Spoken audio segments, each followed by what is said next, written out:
Bonjour. On pourrait ne rien avoir à faire du sujet de l'attention. Après tout, ce n'est pas un sujet majeur, comme la mort, la guerre ou l'éducation des enfants. C'est un concept vague, des préceptes parfois ennuyeux, des banalités. Faire attention comme si c'était important.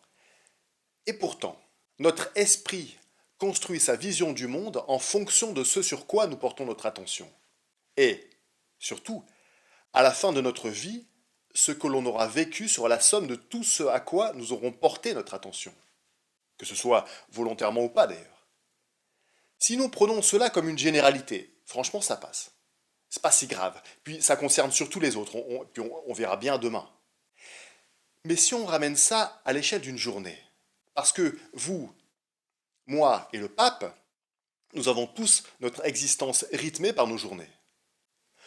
Comment construisons-nous notre existence si notre attention est dispersée, si notre présent est gaspillé? Pas demain, pas après-demain, mais aujourd'hui.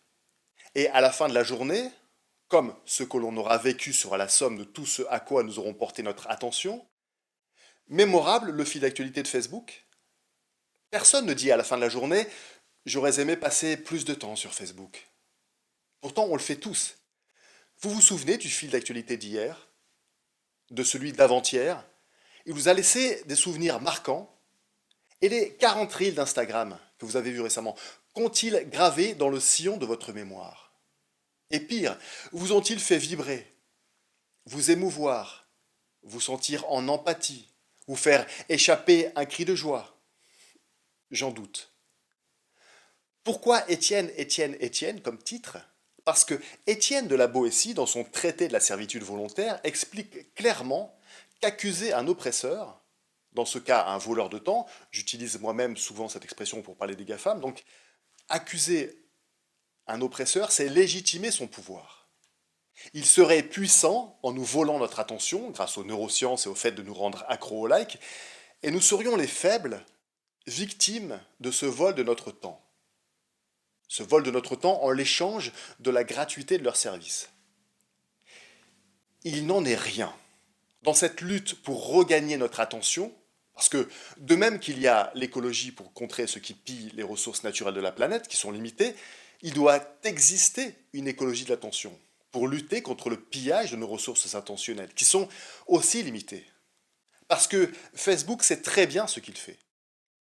Sinon, ils n'auraient pas aussi peur des lanceurs d'alerte. Si Facebook était clean, ils n'auraient pas à cacher la réalité de leurs influences sous une fausse apparence de transparence.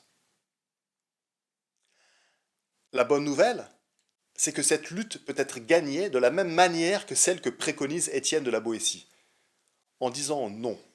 C'est même un combat idéal pour une lutte sans violence. De toute façon, vouloir réguler de force les GAFAM, en l'état actuel des choses, ce serait comme dire coucher Kiki à un guépard et avoir confiance dans le fait qu'il va ralentir. Cette lutte peut être gagnée, pas en considérant qu'ils ont le pouvoir, mais en choisissant de réduire notre temps passé sur les plateformes des GAFAM, par exemple. En ne réagissant pas en temps réel aux notifications, comme un thermomètre, avec notre humeur qui monterait et descendrait en fonction de ce qui arrive.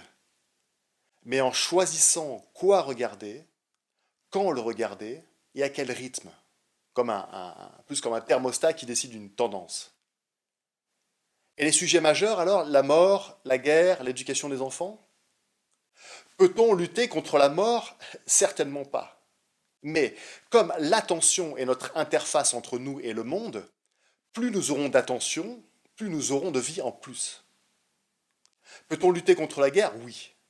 Parce qu'avoir plus d'attention, davantage de présence, savoir ralentir pour aller en profondeur, ça permet de lutter contre les opinions clivantes. Celles qui résument le sujet du vivre ensemble à une proposition de guerre civile, par exemple. Porter son attention au contenu des discours de haine actuels, faire des recherches sur les personnalités de ceux qui les tiennent, c'est peut-être moins rigolo que des vidéos de chats qui se cassent la gueule en dérapant sur leurs pattes arrière, mais ça pourrait bien nous éviter une gueule de bois. Pour l'éducation des enfants, sérieusement, vous êtes déjà allé récemment dans un jardin d'enfants, dans la salle d'attente d'un pédiatre?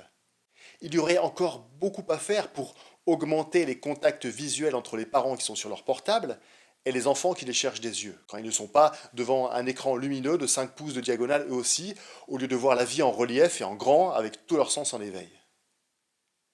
Alors oui, l'attention est un sujet important. Le manque d'attention a des conséquences qui touchent directement notre existence et celle des personnes que nous aimons.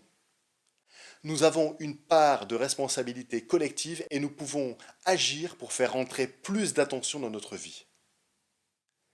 Je n'ai pas fini de vous en parler. Merci de m'avoir écouté.